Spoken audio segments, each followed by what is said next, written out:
எங்கும் பார்த்திராத நிகழ்வுகளை உடனுக்குடன் காண டுடே கும்பகோணம் நவ்.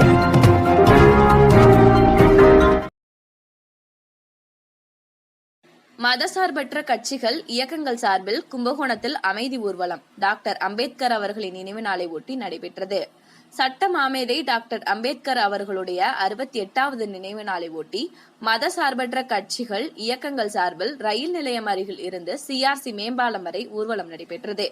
இதில் வழக்கறிஞர்கள் சங்க தலைவர் வக்கீல் விவேகானந்தன் மற்றும் பல்வேறு கட்சிகளை சேர்ந்த சின்னை பாண்டியன், நாகராஜ், முல்லைவளவன், ராஜ்குமார் உள்ளிட்ட ஏராளமான நிர்வாகிகள், பிரமுகர்கள் பங்கேற்று அம்பேத்கர் சிலைக்கு மாலை அணிவித்து வீரவணக்கம் செலுத்தினர்.